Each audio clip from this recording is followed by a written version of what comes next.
Kita ke sorotan lain. Komisi Pemilihan Umum memastikan pelaksanaan pemilihan suara ulang atau PSU di pemilihan Gubernur Papua berjalan aman. Ketua KPU Muhammad Afifuddin berharap tidak ada PSU ulangan.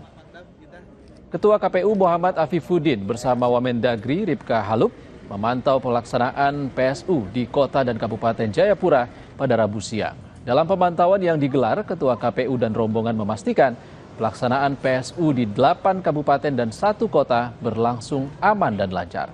Meski partisipasi masyarakat menurun, Ketua KPU berharap PSU ini yang terakhir dan tidak ada PSU ulangan.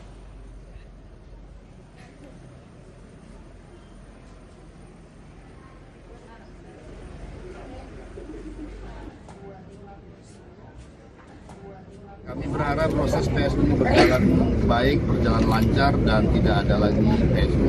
Di kemudian hari kami berharap support dari semua pihak, pemilih, peserta pemilu, dan semua pihak untuk mendukung proses PSU berjalan dengan baik. Saudara, seluruh kepala daerah di Nusa Tenggara Timur mendeklarasikan pemberantasan pekerja migran Indonesia ilegal dan tindak pidana perdagangan orang menyusul tingginya kasus perdagangan orang yang menimpa warga NTT.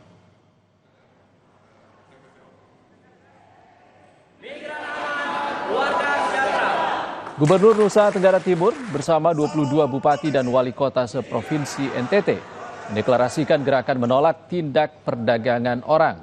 Dalam deklarasi ini masyarakat diajak bekerja mengikuti prosedur ketenagakerjaan sebelum diberangkatkan ke luar negeri.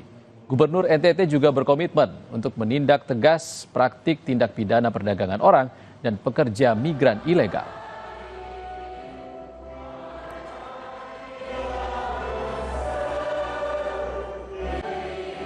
Merupakan isu yang selalu mewarnai Nusa Tenggara Timur. Kehadiran Pak Sekjen dan jajaran dari Kementerian TNI hari ini, Perlindungan TNI hari ini, adalah bagian dari komitmen dari pemerintah pusat bersama dengan kita semua yang ada di NTT untuk memulai kerja besar agar isu ini bisa kita tuntaskan dari Nusa Tenggara Timur.